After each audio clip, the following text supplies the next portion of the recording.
See if we can make it there. Why do you make a pit stop in Birmingham, Alabama? We got to make time. Because I left my glaucoma medication on the plane. Wait. Your what? You mean your weed? It's medical marijuana, Peter. No, it's weed. Why do you have to make everything so dark? It's not dark. It's weed. And I'm saying I really don't want to stop and buy drugs. Is that okay? You know what? I didn't want to play this card. Certainly not this early. But guess what? Guess who's got the Subaru Impreza? Me. Guess who's got all the money? Me. Guess who's got a winning personality? Me. What do you have? You have a nice hairline, fine. You have a strong jaw, fine. But I gotta tell you something, mister. Your personality needs some work. My God. Everybody be cool. You be cool. I have a bad feeling about this. I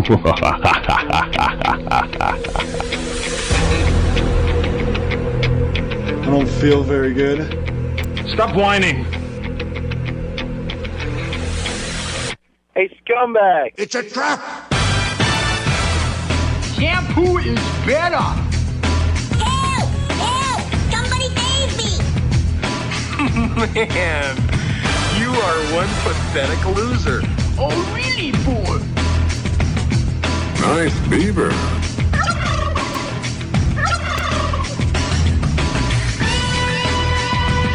You suck. You suck. You suck. You get nothing. You lose. Good day, sir. You fedora-wearing nutbag.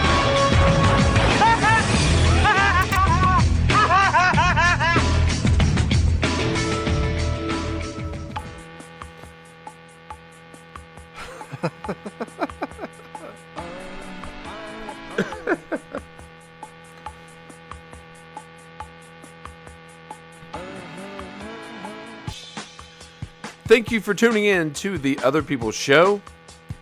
Friday, April 12th, 2024. I got tongue-tied. Now, we listened to a new open, but it's an old opening. If anyone can guess what the opening scene of that clip was, they will win a prize. Hint, hint. It's a movie that had Robert Downey Jr. and another comedy star. But thank you for tuning in to the Other People's Show. That clip was actually made and produced back in, let me look here on the CD. It's actually a CD. December 13th, 2010. So that's why I skipped a little bit. First time, I've been going through and listening to some old shows. And I think I'm going to edit some down and bring them in and share them with you all. Because some of the topics, although they've aged some with some of the subject matter that we're talking about on the old shows, I think that I think they would be funny to listen to. I think that you all would really enjoy them. And it's more than just me sitting here talking. It's other people engaging and, you know, chiming into the show. Talitha was there a lot. Jake was there a lot. And Michael later episodes was there as well. But how's it been going? Everything been going well with you all? Things have been going pretty well with me. You know, the last couple of weeks, I've been a little bit emotional, but I don't know. I think it's been in a good way, somewhat. And I think I've been emotional over a couple of different things. There's been some big changes. And even if you want those changes sometimes, it's I'm not saying it's difficult, but sometimes when you're used to being, you know, you're used to things going a certain way, and then you have this transition or you have this change, and you're trying to make this transition. It'd be like, you know, all of a sudden, you know, you're used to getting up at, you know, let's say 7 a.m. every morning. And then suddenly you get a job, or you have to do, you know, you're going on the road, you're acting, you have to make the call time, and the call time is 4 a.m., but you're used to getting up at 7. So now you've got to make this transition to getting up at 4 a.m. So what's that include? You're going to have to alter some things in your life, probably. You might have to go to bed a little bit earlier.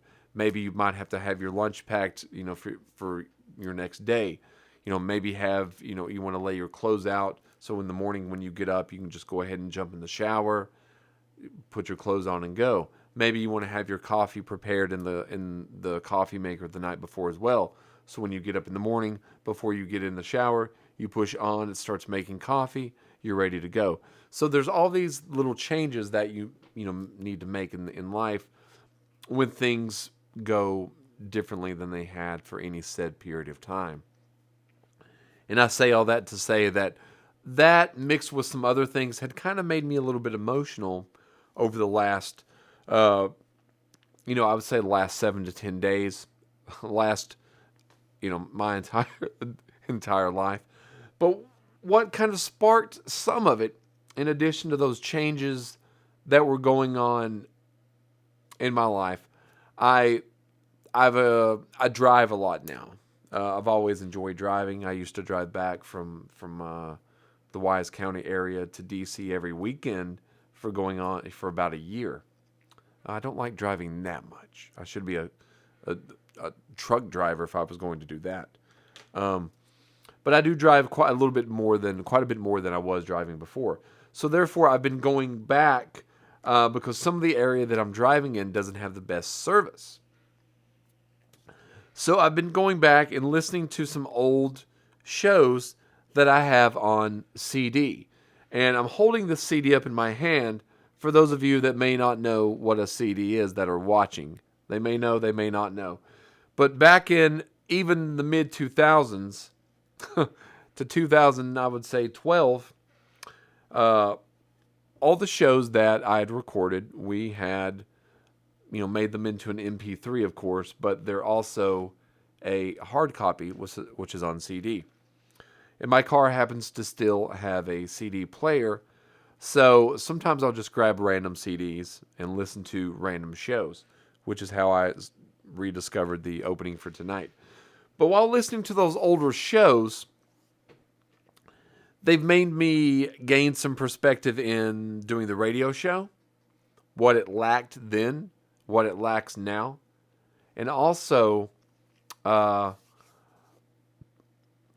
it's a bittersweet thing because the show is much better now looking back on it than the show that I'm doing right now. So that makes me sad in a little bit of a way because I know what the show and what I could be presenting to you all, the audience, and I'm failing to do, but I want to do. I want to bring you all the entertainment that you deserve. But it's not as easy as you would think it would be. And it's, over the last little bit, it's been a rough patch. So there's been some bumpy drama, quotes, going on, which is no real drama going on right now. But listening to those shows, make me happy with glee. Whereas a few nights ago, I was driving back, and there was something that Talitha had said that I don't even recall when it really happened. But I rewound it, I would say at least 12 to 13 times listening back, and I was actually laughing so hard that I thought that I was going to have to pull off the road. My eyes were crying in a joyful way, and I was like, God, please just let it stop, because I can't take anymore. I was laughing so much.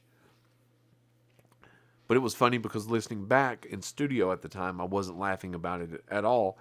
It was not even a comment that I even acknowledged that was said, so maybe I didn't even hear it.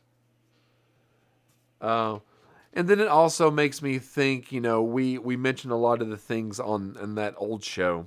I listened to one on the way here tonight.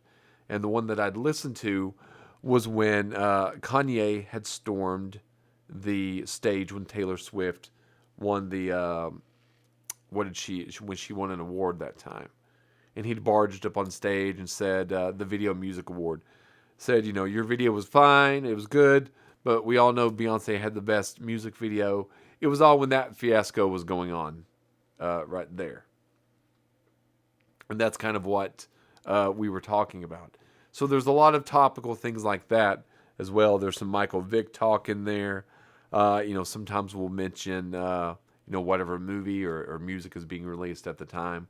So those things, when I present them on the air, you'll obviously be able to tell, hey, this is from, 2007, 2008.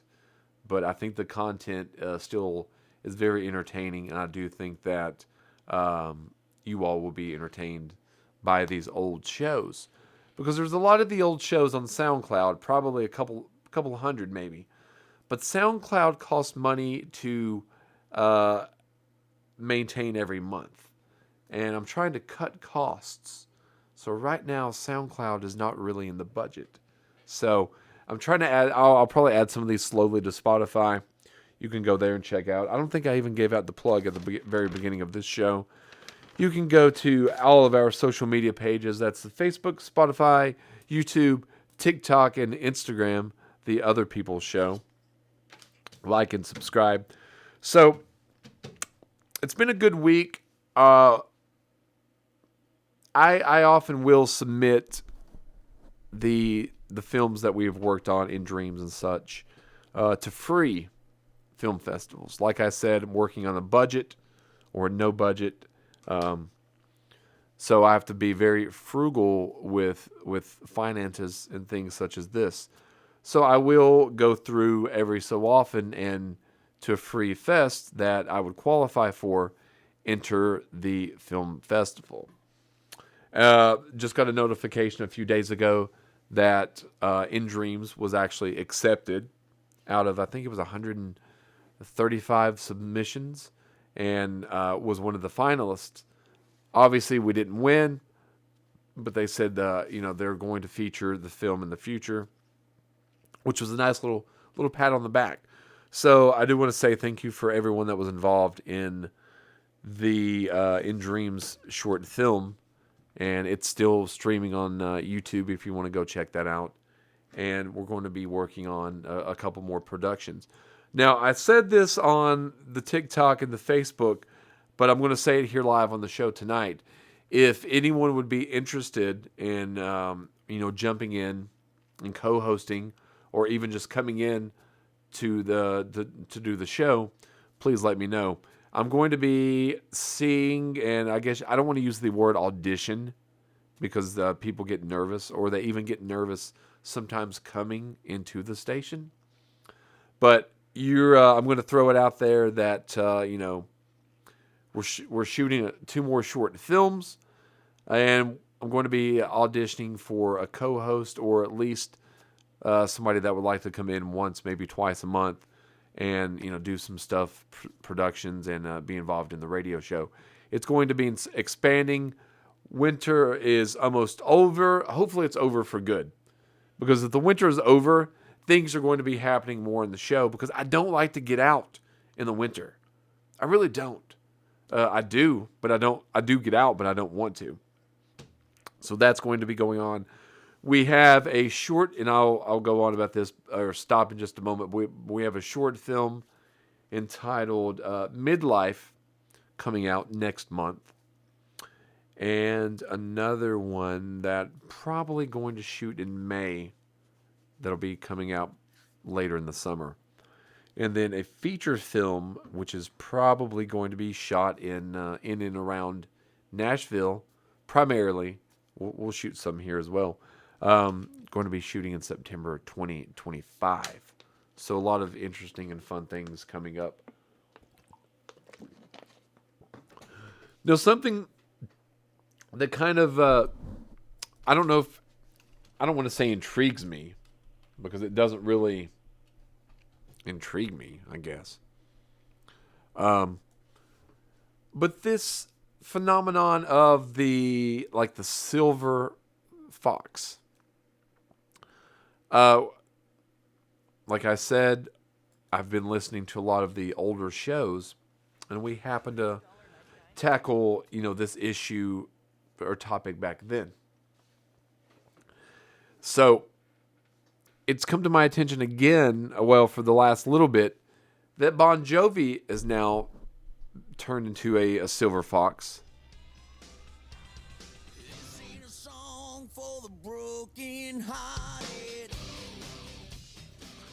But it was kind of like it was Bon Jovi, and then I saw a picture, or he was performing on Instagram, and then he's got the silver hair. And I'm not sure how old he is now, probably in his 60s. But it seems like it used to be a thing that you kept hidden. You know, I'm turning gray, I'm turning wide-headed, I'm getting older, and it now does seem like it's embraced more, which is a good thing. I was really ageist in the old shows, listening to it. It was more of a persona for the show, but that's how it came across. That's how it really came across.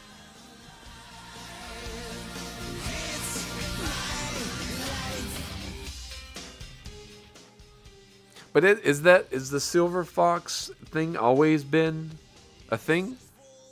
Or is this more of an accepted thing and more known about because we have the internet? And we have all these things that are constantly telling us, you know, what we should be and what we should wear and what we should look like. And it's okay for this, but not okay for that.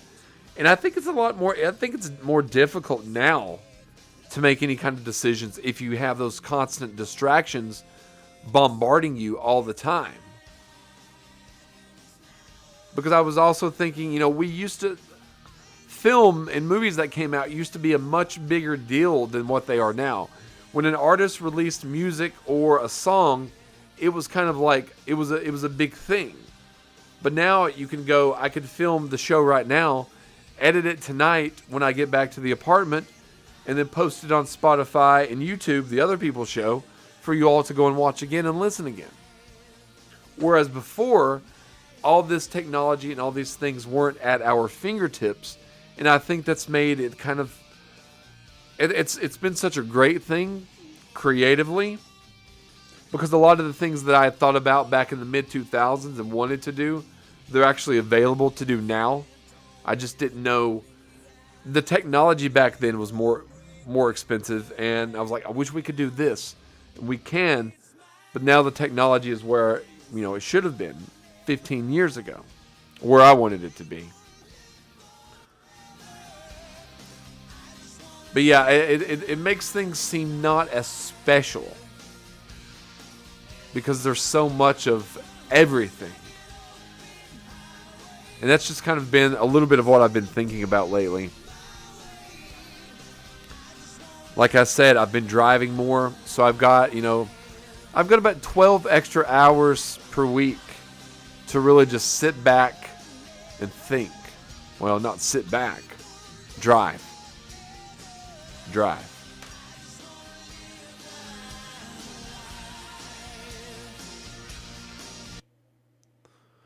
So yeah, that was a little bit of Bon Jovi. Now, John Bon Jovi put out an album called Destination Anywhere. I think it was the name of it. A solo album.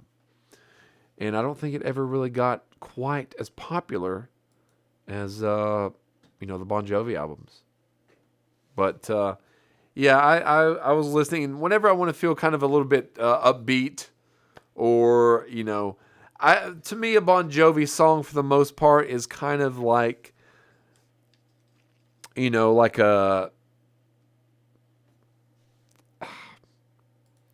I mean, not like really a heavy hitting, in my opinion, a good band, catchy songs. I don't have anything bad to say about them, but they're not a band that I turn to when I'm trying to relate to it or have a lot of personal emotion attached. And that's what I've been doing a lot, just driving and thinking and driving. Thinking about driving about thinking. It's driving me mad. Speaking of driving mad, going to Lexington this weekend. Is it this weekend? No, next weekend. So I guess I could talk about this then. But going to go check out Tom Green.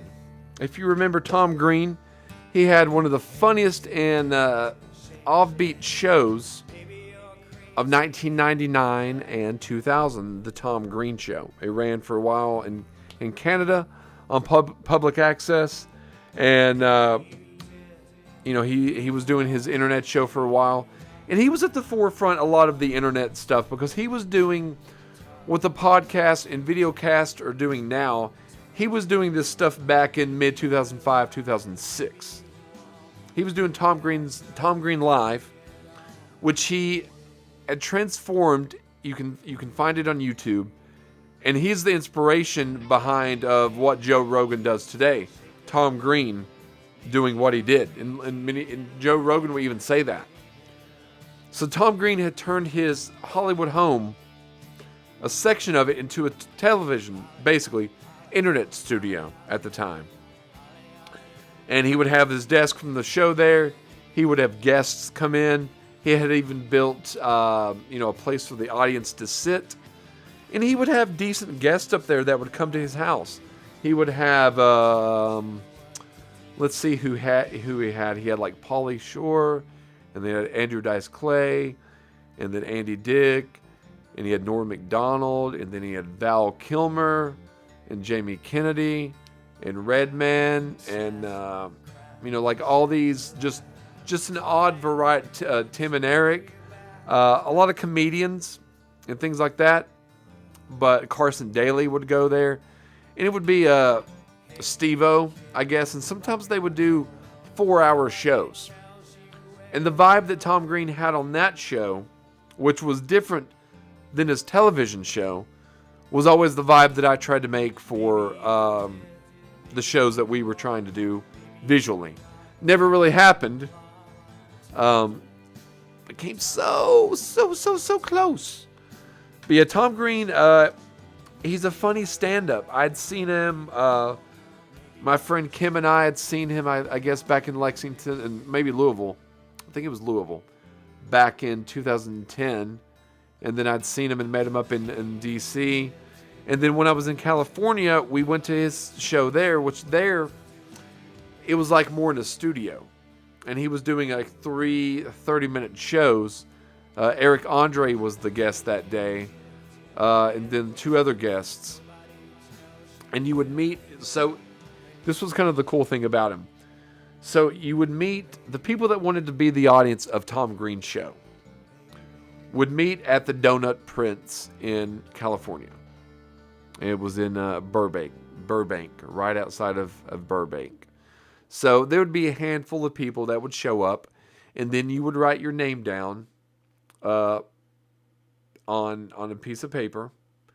Tom Green would actually come there. He pulled in his Dodge.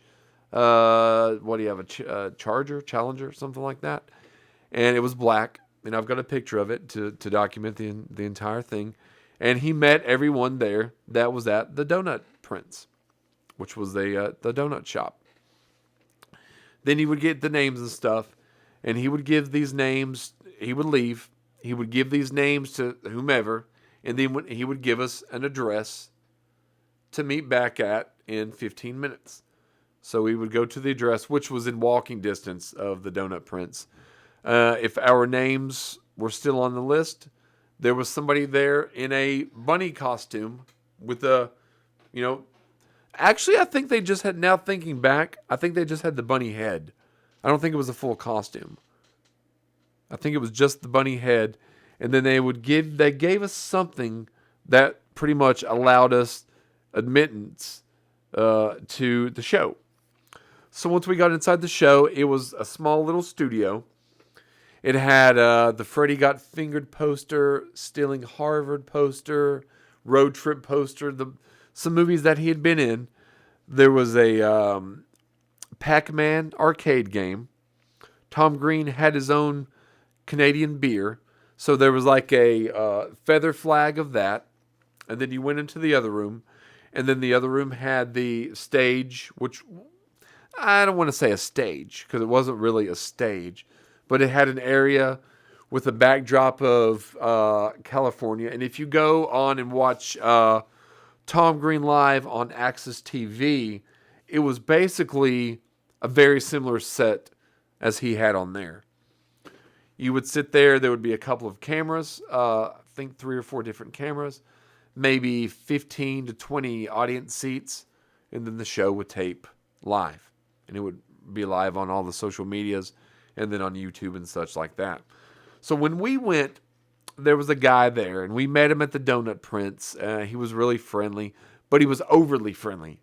And I knew he was going to be a problem and annoying just from first meeting the guy. His name was something the Roo. And I think initially he was an over-enthusiastic Tom Green fan that had just... Tom Green, I could tell when he was doing the show that the guy kept on interrupting, and I'm thinking he's going to have to edit this guy out of the rebroadcasts. And it was Terry, her guy at the time, and myself that had went to the show out there. And you could see on some of the pictures, Terry's behind this guy, the look of disgust on her face just from this guy continuously interrupting Tom Green's show. Was like, woo, woo, woo, like doing that kind of stuff. I'm like, cut it out, buddy. We're here to watch the show, enjoy an experience. We don't need you back here trying to take all the attention away because you're an untalented idiot. Now, did I say that? I didn't say anything, but I wanted to. And he was Now thinking back at that, it does annoy me. It annoyed me because we did 3 shows, and this one guy, I wish I could think of his name. He's done.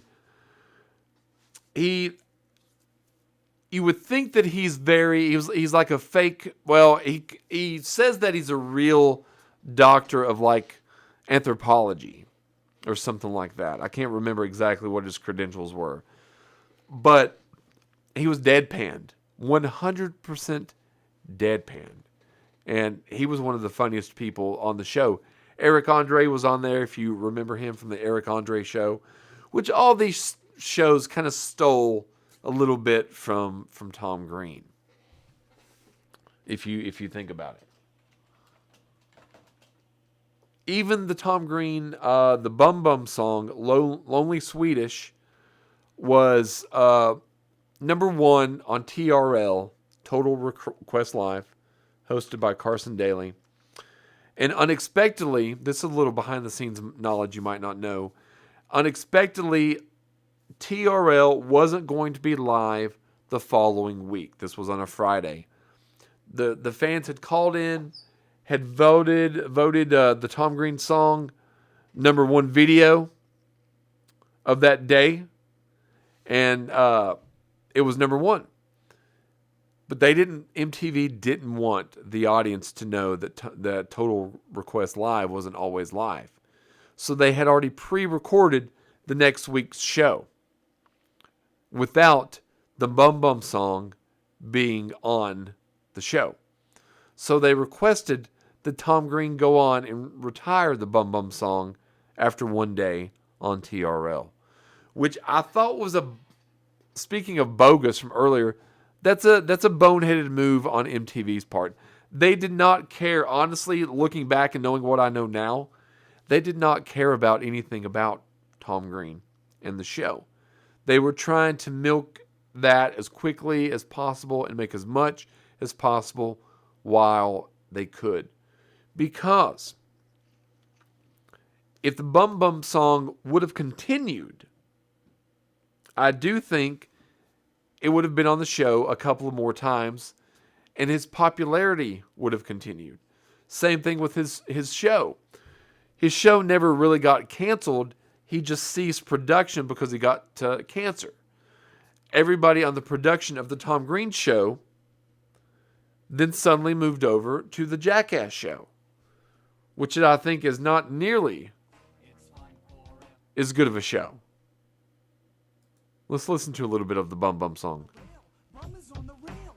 Look at me. My bum is on the rail. My bum is on the man. Bum is on the man. It's a lot of fun to put your bum on a man. My bum is on the step. Bum is on the step. Don't fall down the step. You might hurt your bum. And that's not very fun if you fall down and hurt your bum. I like to put my bum on things. It's fun for everyone. Now, MTV did not expect that to be the number 1 song on TRL. And had they not retired that, like I said, his popularity would have grown. You had Eminem had mentioned Tom Green in his song, which is a great thing right there. He had Road Trip. He had Freddie Got Fingered that was getting ready to come out. He was on the front of Rolling Stone magazine. He had just starred as the Chad in Charlie's Angels, getting ready to, he was going out with Drew Barrymore. And she was a real jerk to him as well. Now, I'm not like I need to sit back and defend Tom Green. But from what I know, and I do know some, that she wasn't a very nice person behind the scenes of Mr. Tom Green. But I say that to say that going to see Tom Green next weekend in Lexington, looking forward to that. He's kind of a shy guy in person. He does great on stage. He always brings one of his dogs or both dogs with him on the road. He's moved back up to Canada. He lives in like a farm in Canada, as I like to say sometimes. But yeah, I do think that they should have. Well, you may not even know this. Tom Green was, before he got on MTV, he had released an album under MC Face in Canada. And it had won a equivalent, I don't want to say equivalent to a Grammy, but it had won a couple of awards in Canada. Organized Rhyme was his rap group, and MC Face was his rap name. And he put out a rap album later on in life, which I actually do have that album, but I rarely ever listened to it. But I always felt, I always liked a lot of Prepare for Impact. That is one of the Tom Green. That's his other rap album as an adult. That was probably 2005. Yeah, I've got the Tom Green skateboard that has the scene from Freddie Got Fingered when he has the deer, opening up the deer. That's on the skateboard deck. I'd say that skateboard deck at this point is 19 years old. It doesn't even have wheels. It's just the deck. Tom Green shirt. His book, he'd responded to me many years ago. Responded when I'd written an email after reading his book. So he's always kind of, he's reached out or said hello and been nice. And it's not like he's done it specifically to me. I just happen to have been the person that he's been nice to a couple of times. It's not like, oh, he knows my name or he knows me. He doesn't. Tom Green doesn't know me. But anytime I've ever had any interaction with him, he's been very nice and very polite. And I expect the same next weekend. Hopefully so. I would imagine Pete would have probably been the same way a few weeks back. But like I said, they gave you that little pouch that you put your phone in and couldn't have your phone. I mean, you couldn't really, get a picture or anything like that. So what do you do? What do you do? You sit there and you enjoy the show. That's what you do, I guess. But it is getting a little bit late for the show. And not really. My mouth is getting dry. I never bring enough drinks in here. That's the problem. But thank you for tuning in to the show tonight. Just dipping our toes into a few little bits of really not information that you even wanted to know or even cared to know. I just like sharing it. I just want to take you all out of your lives just for a moment, even if it's just flipping through the dial. Or if you're going on WLSDradio.com. So please do that. Listen to all the great programming on the station and the sister station, WAXM 93.5. I think next week there will be an episode of The Dark Place. There's been a few people that's inquired and asked questions. it's not abandoned. I'm just cutting back on that. Some other productions are going forward. So I've got to give a little leeway. And The Dark Place is that leeway because it's actually the most difficult show to do, in my opinion. And I've not done that great of a job at it. It's difficult. I want to do better.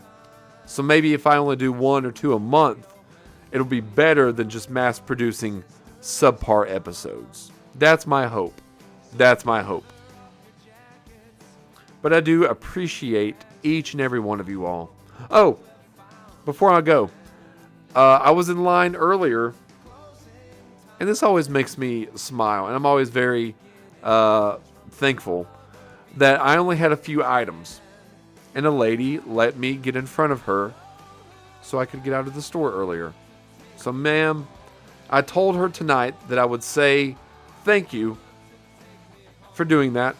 It got me out of the store about 5 minutes earlier, on my way, than down here. So thank you from the bottom of my heart.